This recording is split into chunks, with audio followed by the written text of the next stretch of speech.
Your ancestors had no fasting protocols, no eating windows, no apps tracking their hours, and their bodies burned fat like it was the default setting. Somewhere between their world and yours, that default got switched off. Not by laziness, not by bad genes, by a handful of completely normal, widely accepted modern habits that your body was never designed to handle. The wild part? These habits aren't things you'd ever suspect. They're things doctors recommend, wellness culture celebrates, things that genuinely feel healthy. That's what makes them so effective at blocking the one metabolic state your ancestors stumbled into automatically. Once you see which habits are doing this, the frustrating part isn't fixing them, is realizing how long you've been fighting your metabolism with the exact tools that were working against you the whole time.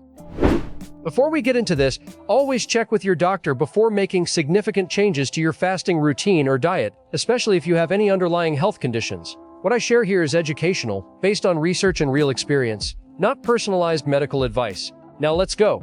I want to be honest with you before we start. I spent a long time thinking my fasting wasn't working because I wasn't disciplined enough. Wrong window, wrong foods. So I pushed harder, extended the fast, cut more out. Results barely moved. Turns out the protocol wasn't the problem. The background was. Once I understood that, everything changed. Not because I added more discipline, because I stopped fighting my own biology. That's what this video is about. Your ancestor wakes up at dawn. No kitchen, no pantry, no fridge. Food has to be found, and that takes hours. So his body does what it was built to do. Reaches into its fat stores and starts burning. Quietly. Automatically. Without a 16-hour timer. He doesn't feel groggy. He feels sharp. Because that's the design.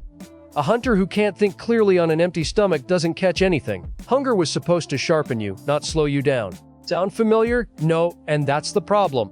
That gap is exactly what we're closing today. That same hardware lives in your body right now. Same blueprint. The capability for automatic fat burning isn't gone. It's just offline. Blocked by inputs your body was never designed to receive, signals it can only interpret as don't burn, store. Your ancestors couldn't turn this off even if they wanted to.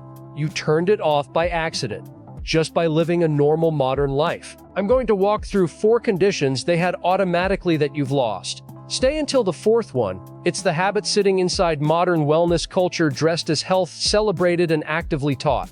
The one most guys are still running even after cleaning up everything else.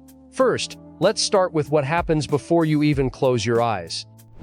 Your ancestors had nights. Real ones. When the sun went down, light stopped, and that darkness was a metabolic signal.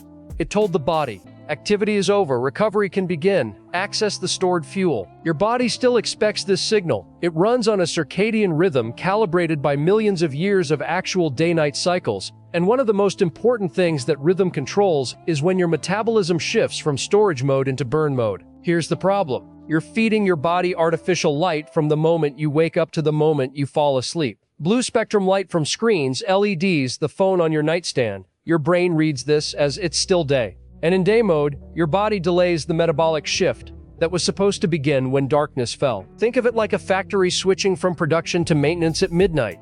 But someone left all the lights on. The maintenance crew is standing by. The machines are waiting.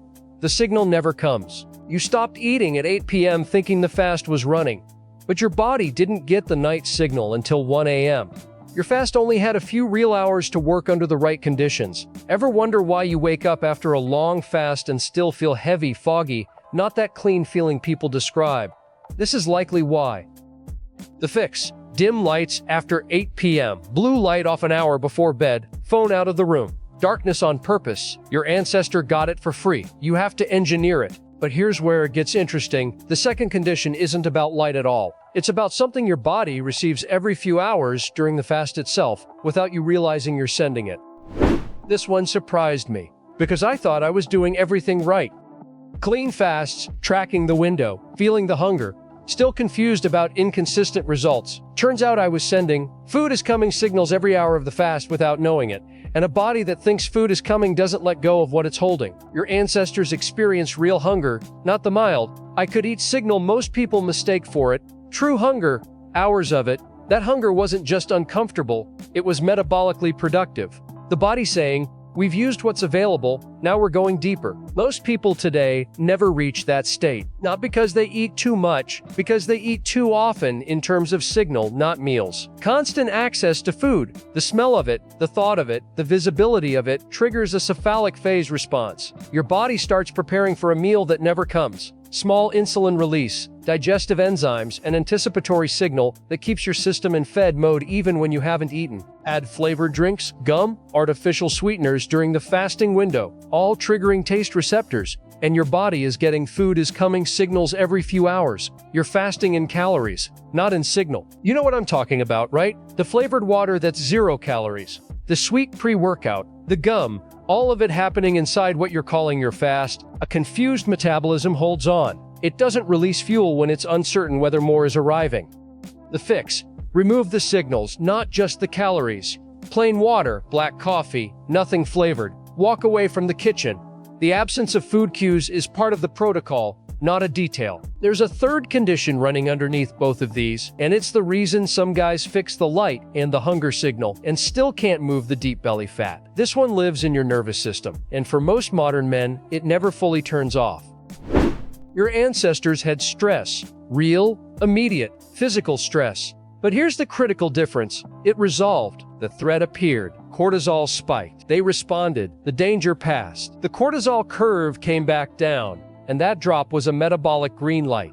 The body's signal that the threat is over and it's safe to burn reserves instead of protecting them. Your cortisol doesn't drop like that. It runs elevated all day at a medium level, not the sharp spike of real danger, but a persistent hum your body can't distinguish from actual threat, a deadline, a mortgage, 40 open tabs. Your nervous system is treating all of it like a predator that never leaves. Under perceived threat, your metabolism has one job: protect resources, especially visceral belly fat, which has more cortisol receptors than any other fat depot in your body and locks down hardest when that signal runs continuously. I had a guy, mid-30s, fasting every day, doing everything right on paper. Waist stuck for 4 months. We didn't touch his eating window, we looked at his stress pattern. He was fasting straight through his highest cortisol hours, breaking fast at night when his body was finally calm. We shifted the timing, prioritized sleep, added a 10-minute walk after the last meal.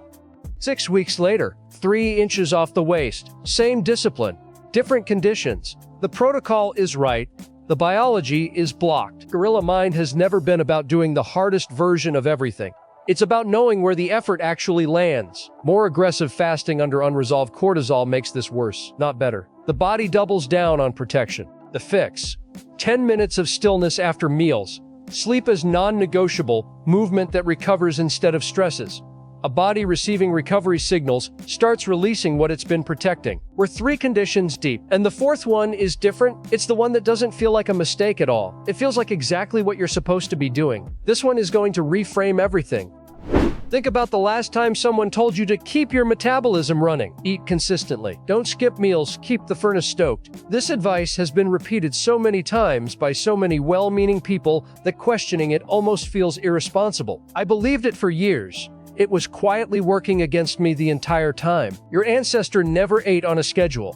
He ate when food was available, sometimes abundant, sometimes scarce, never predictable. That unpredictability wasn't a bug. It was a feature. It kept his metabolic machinery flexible, able to burn fat when food was absent, store efficiently when it was present. A metabolism trained on variable inputs stays adaptive. A metabolism trained on perfectly consistent, scheduled inputs loses that flexibility. It optimizes for the pattern it always receives. Food arriving every few hours on schedule, the body has no reason to learn how to access its own fat stores. It never actually needs to. You've been told that skipping meals slows your metabolism. The research doesn't support that the way it's been sold. What erodes metabolic flexibility is the removal of variability, the rigid predictability of always being fed at the same time. And here's the part that stings a little. The guys who eat clean, hit their macros, time their meals perfectly every day, these are often the guys with the least metabolic flexibility. They've optimized away the signal their body needed most. You know what I'm talking about, right? Doing everything by the book. Perfectly consistent. Plateau that won't move. Fasting is a tool for freedom, not a prison.